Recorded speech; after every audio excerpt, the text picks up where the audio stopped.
High, welcome to সুলাস activities. আজকে আমি তোমাদের সামনে দেখো চলে এসেছি খুবই অতি সাধারণ একটা ছোট রেসিপি নিয়ে।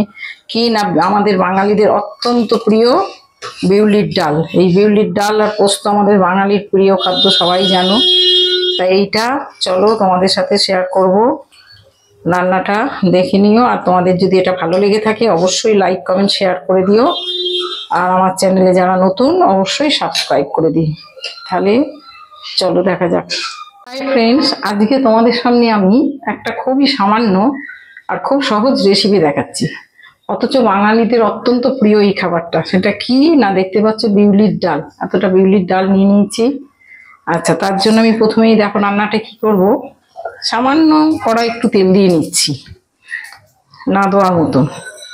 আচ্ছা, বিউলির ডালটা দেখতে পাচ্ছ, এটা আমি এবার কড়াই আমি অলরেডি দেখতে পাচ্ছ একটা তেল গরম করতে দিয়েই দিয়েছি। তেল দিলাম। আচ্ছা, এই ডালটা আমি প্রথমে ঢেলে দিচ্ছি। কিন্তু আমাকে একজন বলেছিল যে এই বিউলির ডালের সাথে যদি নাকি একটু সামান্য মুগ ডাল মিশিয়ে দিই, সেটা নাকি আরো টেস্ট হয় খেতে। তার জন্য দেখো বিউলির ডালে দুভাগের এক ভাগ আমি একটু মুগ ডালও মিশিয়ে দিচ্ছি এতে। দিয়ে খুব ভালো করে ডালটাকে ভেজে নেব। ডালটাকে সুন্দর করে ভাজবো। ডালটা ভাজতে ভাজতে দেখিয়ে দিচ্ছি যে বিউলির ডালটা করার জন্য কি নিই। সবাই তো করে, প্রত্যেকে নিশ্চয়ই নানান মত আছে, কিন্তু আমি যেভাবে করি সেইভাবেই আমার মতটা আমি আমার মতন করে দেখাচ্ছি, আমি যে নিয়মে করি। দেখো নিয়ে নিয়েছি দুটো আদা, দুটো মৌরি। এটাকে আমি বাটবো, শিলে বেটে নেবো এটা ফোড়নে দেওয়ার সময়। আর নিয়ে নিয়েছি দেখো ফোড়নের জন্য তেলের উপর মৌরি, দুটো শুকনো লঙ্কা, তেজপাতা, দুটো কাঁচা লঙ্কা। আর এই যে দেখো হিং। এই হিংটা আমি যখন এতে গেছিলাম ফেব্রুয়ারি মাসে ঘুরতে, কুম্ভ মেলা থেকে নিয়ে এসেছিলাম ডালা হিং। এই হিংটা আমি এইগুলো ফোড়নে দেবো। এই জিনিসগুলো আমি নিয়ে নিয়েছি। ডালটা মা দেখো আমি যেমনটা চাইছি সেরকম ভাজা হয়ে গেছে। এরপরে আমি আগে কিন্তু ধুইনি ডালটা, এবার আমি ধুয়ে নেব। দেখো জল দিয়ে ভালো করে রগড়ে রগড়ে ধুয়ে আমি জলটা ফেলে দেবো। ডালটা ধুয়ে নেওয়ার পর দেখো এবার আমি একটা প্রেসারে ঢেলে নিচ্ছি এটা।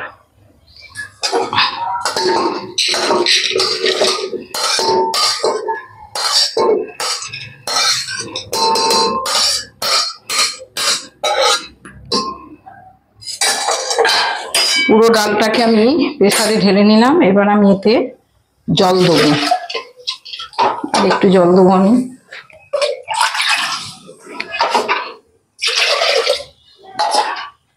জলের মধ্যে আমি দিয়ে দেবো এই যে দুটো কাঁচা লঙ্কা ফালা করেছিলাম, দেখো এটা দিয়ে দিচ্ছি।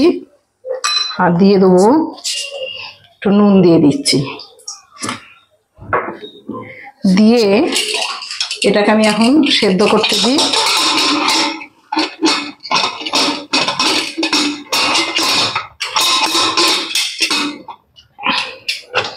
ব্যাস, এখানে মোটামুটি 3টে সিটি পড়লেই আমার ডালটা সেদ্ধ হয়ে যাবে। চলো ওদিকে আমি আদা মৌরিটা বেটে নিই। এবার আমি চলে এলাম দেখো সেই আদা মৌরিটা বেটে নিতে। শিলে বেটে নেবো আমি। প্রথমে আদাটাকে একটু থেঁতো করে নিচ্ছি। এই সাথে মৌরিটা দিয়ে দিলাম। এই যে বাটি করে একটু জল নিয়ে নিয়েছি। বাটি করে একটু প্রথমে একটু জল দিয়ে যে বাটতে থাকবো আমি।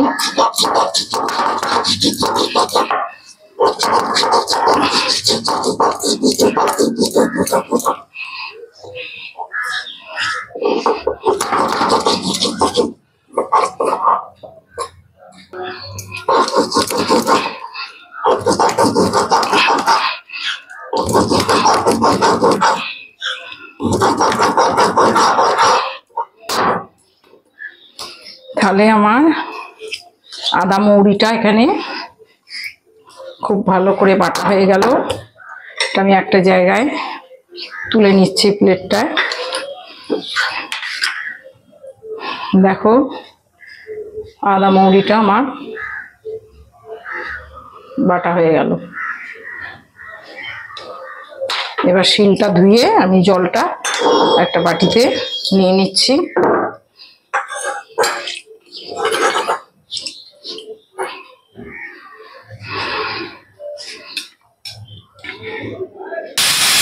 তবে একটা সিটি পড়লো, এবার আমি কমিয়ে দিচ্ছি, দিয়ে আরো 2টো সিটি মারবো, তারপর তোমাদের কাছে আসবো।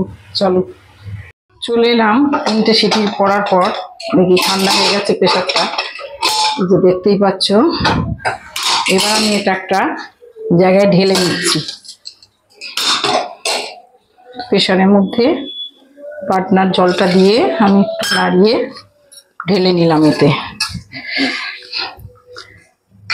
এখানে একটা কথা, আমি যতই প্রেসারে ডাল সেদ্ধ করি না কেন, আমি হলুদ দিয়ে সবসময় আমি ডালে কাঁটাটা দিয়ে নিই, তাহলে এটা সুন্দর আরো স্মুথলি হয়ে যায়।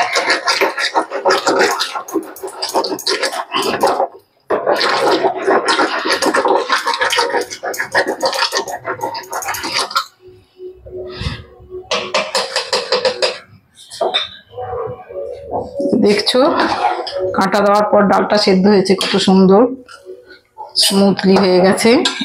এবার আমি গ্যাস জ্বেলে একটা কড়া বসিয়ে নিচ্ছি।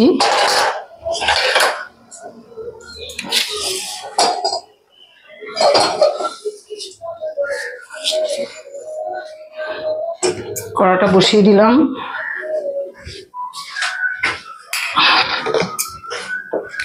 এবার আমি দিয়ে দিচ্ছি সর্ষের তেল। তেলটা গরম হলে ফোড়নগুলো দেবো। তেলটা গরম হয়ে গেছে, এবার প্রথমেই তেজপাতাটা দিয়ে দিলাম, তারপর শুকনো লঙ্কা 2টো দিয়ে দিলাম, এই যে হিং নিয়েছিলাম ডালা, হিংটা দিয়ে দিলাম, দিয়ে দিলাম মৌরি। এটা একটু ভাজা ভাজা হতে থাক। এবার এগুলো ভাজা হয়ে গেছে, এবার দেখো সেই আদা মৌরি বাটাটা আমি দিয়ে দিচ্ছি।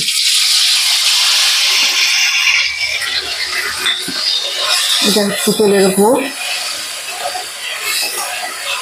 কিছুটা সময় ভেজে নেব।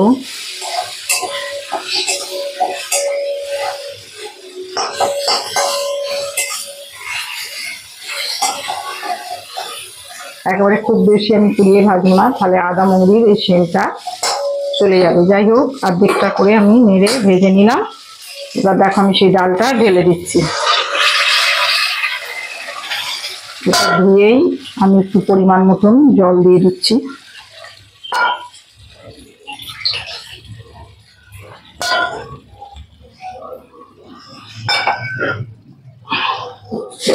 আর দিয়ে দিচ্ছি আমি একটু, খুব সামান্য একটু চিনি স্বাদের জন্য। নুনটা আমি দেখে নিয়ে দেবো, যেহেতু আমি সেদ্ধর সময় নুনটা দিয়েছি।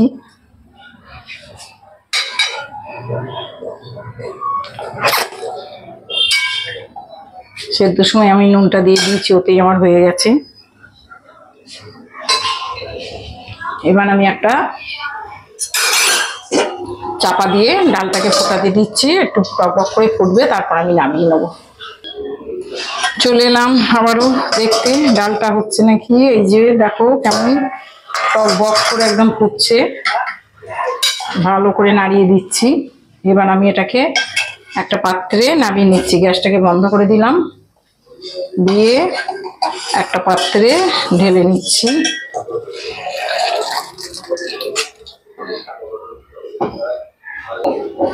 তাহলে বন্ধুরা আমি চলে এলাম, দেখো আমার বিউলি ডাল রান্না কমপ্লিট, দেখতেই পাচ্ছ। তাহলে আমার তৈরি, আমার মতন করে এই বিউলির ডালটা নিয়মে কে কে করো জানিও। আর যদি তোমাদের আমার এই বিউলি ডাল রান্নাটা ভালো লেগে থাকে, অবশ্যই লাইক কমেন্ট শেয়ার করো, যারা নতুন সাবস্ক্রাইব করে দিও। তাহলে আজকের মতো যাই, আবার একটা দেখা হবে নতুন রেসিপি নিয়ে।